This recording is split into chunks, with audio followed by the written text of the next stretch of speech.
Tension तो हमेशा रहती है कि क्योंकि क्या डर तो हमेशा ही लगता है।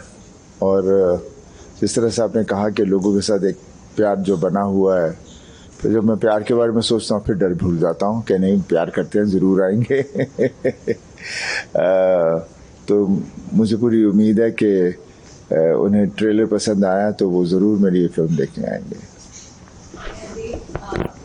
वीर सावरकर के बाद हम कुछ ऐसा देखना जाए जी, अभी आपको नई रिव्यू हुई थी, उसके बाद आप एक्शन के अंदर दोबारा से आए तो कहीं ना कहीं वो एक वो नहीं रहता है, मैं वही डर वाली चीज़ के ऊपर आने वाली हेल्थ को लेकर भी कहीं ना कहीं आपको लगता है कि तो कॉम्प्रोमाइज ना हो जाए। देखिए, आप अगर ज़्यादा वेट लॉस वगैरह करते हैं जो कि बेसिकली मेल न्यूट्रिशन ही होता है, तो अगर आप वो ज़्यादा करें और लंबे समय तक करें तो उससे हेल्थ के ऊपर इफ़ेक्ट पड़ता है। पर वो जानबूझ के या वैसे नहीं किया जाता, जो रिक्वायरमेंट होती है उसके हिसाब से ही किया गया था। और उसको करने के बाद जाट मूवी में राणातुंगा का रोल करना एक बहुत बड़ा रिलीफ था, एक एन्जॉयमेंट थी, एक दोबारा से एक्शन जॉनरा में आना और एक मासी कमर्शियल फिल्म में आना मेरे लिए एक बहुत अच्छी बात रही। और मैं चाहता भी था कि थोड़ा सा अपने आप को तकलीफ दिए बगैर, ज़्यादा तकलीफ भी दिए बगैर अगर काम करने को मिले तो वो भी अच्छा हुआ, क्योंकि वो तकलीफ बहुत हो गई। तो अब थोड़ा मज़े लेने का मन है और इस मूवी में मुझे भरपूर मज़ा आया। मैं आपसे बोलना चाहती हूँ कि जब जाट मूवी आपको पता था कि सनी सर है इसमें, पहले से पता था आपको? हाँ, मुझे पता था। तो क्या ये मूवी की स्क्रिप्ट पढ़ने के बाद हाँ हुई थी, क्या ये पता चला था कि सनी सर के साथ काम करने को मिला उसके बाद? सनी सर हैं इसलिए हाँ हुई थी। एक्शन मूवी है तो रणदीप हम सब जानते हैं कि वर्सेटाइल एक्टर है, आप खुद एक वर्सेटाइल एक्टर है, सनी सर है एक्शन तो वही मैं आपसे पूछना चाहती हूँ कि जब स्क्रिप्ट आपके पास आई, आपने स्क्रिप्ट पहले पढ़ी या वही ये कि उसी के ऊपर आप रहना चाहिए कि हाँ सनी सर थे तो मैंने ओके कर दिया? स्क्रिप्ट नहीं आई थी, डायरेक्टर से मुलाकात हुई थी। फिल्म के डायरेक्टर हैं गोपीचंद मिलिनेनी, और उन्होंने नरेशन दिया था। नरेशन के पहले बताया सनी सर कर रहे हैं, मैंने बोल दिया था I am doing this film. और बस उधर के उधर ही, मतलब 10 मिनट के अंदर सब कुछ ओके था। जब भी मूवी रिलीज होती है तो रिव्यूज आते हैं मूवी से रिलेटेड, तो आपके लिए क्या ज़्यादा मैटर करता है कि रिव्यूज जो आते हैं एक्चुअली में पढ़ते हैं रिव्यूज को, जो भी क्रिटिक्स के रिव्यूज आते हैं या जो ऑडियंस के रिव्यूज आते हैं, उन सब कैसे जज करते हैं? देखिए, रिव्यूज़ तो मैं कब से पढ़ता आ रहा हूँ, या पढ़े या शुरू में पढ़े फिर नहीं पढ़े, या जो भी है सालों से करता आ रहा हूँ। सिनेमा बनाया जाता है, is made for the audience, और उनके रिव्यूज़ या वो आके देखते हैं, उन्हें पसंद आती है, वो मायने रखता है। बाकी हमें खुद को पता होता है कि हम कहाँ सही थे या नहीं थे, या हमारी कहानी में कहाँ कहाँ हमें लगा कि ये सही नहीं था। लेकिन हम जब पिक्चर बना रहे हैं तो हम पूरी बिलीफ के साथ बनाते हैं, और जब बन जाती है तब हमें देखने को मिलती है। लेकिन दिस इज़ अ प्रोफेशन, ये हम करते रहेंगे, एक फिल्म होगी दूसरी होगी। मैं ये नहीं कहता कि reviews are not important, but उस पर हम ज़्यादा मैं तो इतना ज़्यादा उस पर इतना इम्पोर्टेंस देता नहीं हूँ, बिकॉज मुझे खुद को पता है मैंने क्या सही किया गलत किया। और जिसके लिए बनाई गई है फिल्म, जो टिकट खरीद के देखने जाती है, उन्हें पसंद आनी मैटर्स अ लॉट।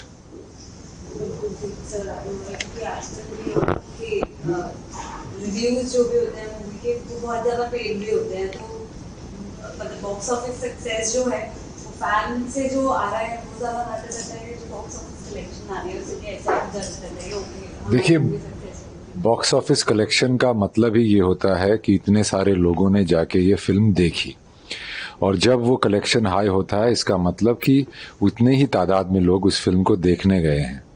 अब वो हर एक कलाकार का सबसे बड़ा पैमाना यही रहता है, या सबसे बड़ी इच्छा यही रहती है कि वो ज़्यादा से ज़्यादा लोगों तक अपनी कला पहुंचा पाए, तो बॉक्स ऑफिस का उतना ही नंबर होता है। और जैसे सनी बाजी ने कहा कि क्रिटिक्स का जो ओपिनियन होता है एक ओपिनियन और आर्मपिट सबकी होती है। वो इसका मतलब ये नहीं है कि वो एक पत्थर में लकीर है। किसी को किसी टाइप की पिक्चर अच्छी लगती है, किसी को किसी टाइप की पिक्चर लगती है, पर जो जिज्ञासा से एक रुचि लेके और एक दिल से जो पिक्चर की टिकट खरीद के पिक्चर का प्रोमो देखने आते हैं, वही सबसे बड़ा पैमाना रहता है। और उन्हीं का प्यार और उन्हीं की जो जो जो इज्जत मिलती है, वही सबसे बड़ी चीज़ होती है। सर, आपका एक डायलॉग भी है, 2.5 किलो का हाथ, और आपने बोला कि नॉर्थ तो देख चुका है, साउथ भी देखेगा, तो कोई डिफरेंस है साउथ के एक्शन और नॉर्थ के एक्शन में जब आप शूट कर रहे थे? नहीं, एक्शन में कोई फ़र्क ऐसे तो नहीं है, बिकॉज एक्शन एक्शन ही होता है, और जिस तरह के एक्टर होते हैं उस तरह का एक्शन कोरियोग्राफ होता है मोस्टली, और ऐसा कोई डिफरेंस नहीं है। और ये जो डायलॉग्स की हम बात करते हैं, डेफिनेटली गोपी चंद जो हमारे डायरेक्टर हैं, उन्होंने जिस तरह से ये पूरी स्क्रिप्टिंग की है, और ये डायलॉग जहाँ आता है उसकी जो अहमियत है उन्होंने अपने हिसाब से, कैरेक्टर के हिसाब से वो रखी है। ऑब्वियसली जब पहली दफ़ा अब मैंने सुना तो मैं बोला ये मैं क्यों बोल रहा हूँ बट जब किया, जब पता चला कि ये ऐसे है, तो बहुत ही अच्छा लगा।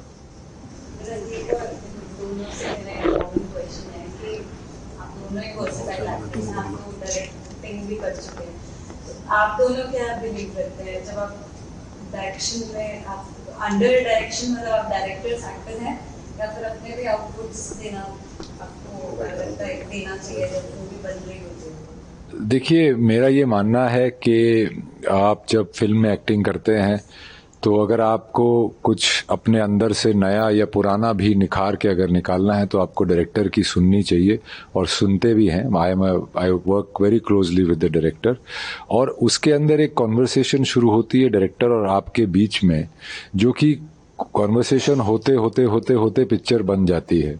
तो उसमें आपका भी एक पॉइंट ऑफ व्यू रखने का आपका हक भी होता है, और आपको रखना भी चाहिए, क्योंकि आप उसको एम्बॉडी कर रहे हैं।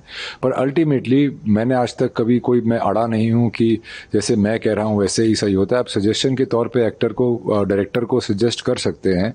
कई बार ऐसा होता है कि डायरेक्टर को बहुत कुछ करने को होता है और उसका ध्यान उस वक्त उस पर्टिकुलर चीज़ की तरफ ना गया हो, तो आपको ज़रूर बोलना चाहिए। पर मेरा मानना है कि फाइनल वर्ड तो डायरेक्टर का ही होता है, क्योंकि अगर एक ही नज़रिए से पिक्चर बने तो एटलीस्ट वो कोहेसिव बनेगी। अगर उसमें ज्यादा नजरिए आने लग जाएंगे तो वो थोड़ी बिखर जाएगी। जैसा कि रणदीप भाई ने बोला कि फाइनल जो कॉल है वो डायरेक्टर की ही होती है, और वो होनी भी चाहिए। मैं बिल्कुल सहमत हूं इससे। मेरा काम करने का ये रहता है कि डायरेक्टर को सरेंडर करता हूं, बिकॉज मैं ये मानता हूं कि डायरेक्टर माई बाप है, उसके सामने जो कुछ मेरे दिल में है सब रख दूं, तो अपनी सारी तैयारियां करता हूं। जो कुछ भी ख्याल आता है, जो कुछ भी समझ में आता है, वो सब कुछ लिख के सामने रख देता हूं कि ये मेरे दिमाग में है, बाकी आपकी कॉल, जो आपको लेना है लो, जो छोड़ना है छोड़ दो, ताकि मैं सेट पे घुसूं तो मेरे दिल पे कोई बोझ ना रहे। तो जो कुछ सुझाव आते हैं, जो कुछ कोई भी चीज सूझती है, शेयर कर लेता हूं डायरेक्टर से, और मन में कोई संकोच नहीं रहता, तो इम्प्रोवाइज करता रहता हूँ। अब जैसे सुपरवाइजर मालेगांव में वो लाइन थी, राइटर बाप होता है, तो इम्प्रोवाइज हुई, वो पसंद आ गई। लेकिन ये सारी क्रेडिट राइटर और डायरेक्टर को ही जाती है, बिकॉज वो दुनिया वही गढ़ते हैं। उसमें बीच में एक आध कोई छोटी मोटी चीज कर ली तो कर ली, but again captain of the ship is the director. सभी जानते हैं कि बहुत ही रिजर्व नेचर के हैं, बट मूवीज जब एक्शन मूवी आती है तो जो जाट जो हमने देख रखा है हमेशा से कि वो एक्शन निकल कर आता है, वो सारा गुस्सा निकल कर आता है। तो ओरिजिनल में जब गुस्सा तो आपको भी आता ही होगा, पर्सनल लाइफ में भी, तो वो 2.5 किलो का हाथ वाला ही होने वाला है। गुस्सा कंट्रोल करने का आपका पर्सनल वे क्या है? देखिए, गुस्सा तो गुस्सा ही रहेगा, चाहे मैं सिनेमा में करूं या पर्दे के, कैमरे के आगे करूं या पर्सनली कहीं हो, बिकॉज वो एक इमोशन है। और हमारे जितने भी इमोशन है, स्पेशली मैं अपने इमोशंस को छुपाता नहीं हूँ, मेरे चेहरे पर तुरंत आ जाते हैं। और पर गुस्सा अच्छा नहीं होता, तो रियल लाइफ में आदमी कंट्रोल करने की कोशिश करता है, बिकॉज उससे गलतियाँ हो जाती हैं कितनी बार, बट जब आता है तो वैसे ही आता है। सर, आप खुद भी एक फादर हैं, तो जब आपकी कोई मूवी आती है कभी अच्छे रिव्यूज भी आते हैं, बुरे रिव्यूज भी आते हैं, तो आपका कंफर्ट पॉइंट होता है कि आप भी अपने फादर के पास जाकर वो जो क्रिटिक्स के रिव्यूज आए हैं, अच्छी भी हुई है मूवी, तो उनसे गाइडेंस लेना हमेशा कंफर्ट जोन में जाकर क्या गलती हुई क्या नहीं हुई उनके नजरिए। देखिए, मैं I am not trying to put any critics down और एनीबडी डाउन, किसी को मैं वो नहीं कह रहा, लेकिन मुझे लगता नहीं है कोई आदमी सिनेमा को उस तरीके से देखता है जिस तरह से सिनेमा बनाया जाता है, या समझता भी है क्या नहीं है। हम कोई उस तरह की चीज़ नहीं कर रहे जिसके अंदर आप इतनी थीसिस करके उसको निकाल सकते हो। तो इसलिए मैंने कभी जब शुरू में आया तो obviously so new to it कि मैं कुछ भी लिखते थे तो मुझे अच्छा नहीं लगता था या अच्छा लगता था, पर मैं कभी पापा के पास नहीं गया। हमेशा अपने आप से ही सोचता था ऐसा क्यों है, फिर समझदारी आती थी कि ये जो कह रहे हैं और जो मैंने किया है उसमें बहुत फ़र्क है, मैं इस चीज़ को इतना सीरियस ना लूँ, बिकॉज नहीं तो फिर आदमी काम ही नहीं कर पाएगा। और फिर उस जर्नी के थ्रू मैंने ऐसा ऐसा मैं किसी चीज़ पर ध्यान नहीं देता, चाहे कोई अच्छा बोले चाहे कोई बुरा बोले, मैं ध्यान नहीं देता। मुझे मालूम है मैं क्या कर रहा हूँ, मैंने क्या करना है एज एन एक्टर। और जैसे मैंने पहले भी कहा, हम एक कहानी और एक कैरेक्टर पोर्ट्रे कर रहे हैं, कहीं कहीं कोई खामियां होंगी, कहीं कहीं नहीं होंगी, और उसके बारे में लोग अपनी अपनी ओपिनियन देंगे, पर मैं उन ओपिनियन को कभी सीरियस नहीं लेता, क्योंकि मुझे खुद को पता मैंने क्या किया और क्या नहीं किया। सर वैसे आपसे क्वेश्चन पूछा है बट स्टिल आपसे पूछा है क्योंकि बेताब से लेकर जाट की अगर आपको जर्नी को आपको बताना हो कि वहाँ से लेकर अभी तक क्या डिफरेंसेस आए हैं यू एज एन एक्टर, तो क्या बोलूँ?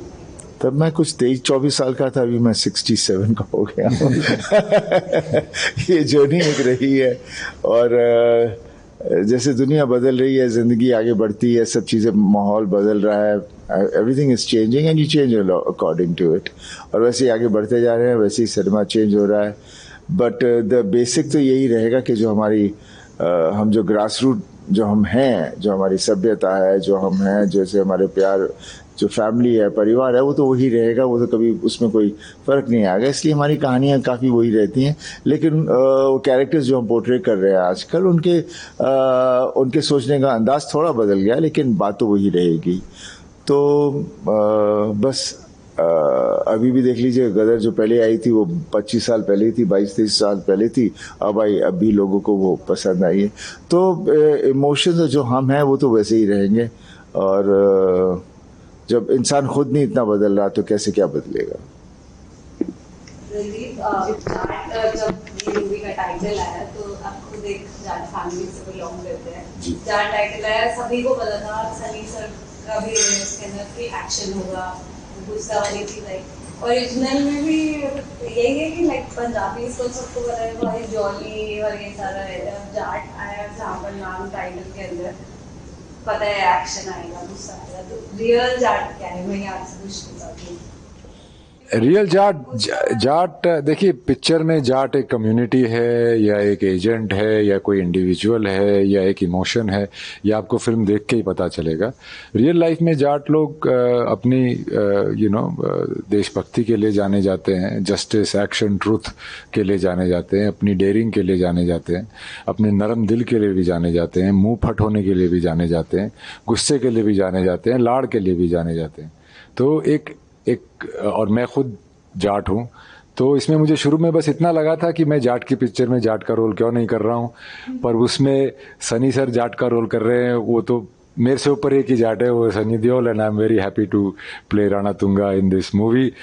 Eight the end of the day ये एक जाट कम्युनिटी को या एक जाट इमोशन को ग्लोरीफाई ही करता है, and I am very glad and grateful to be a part of.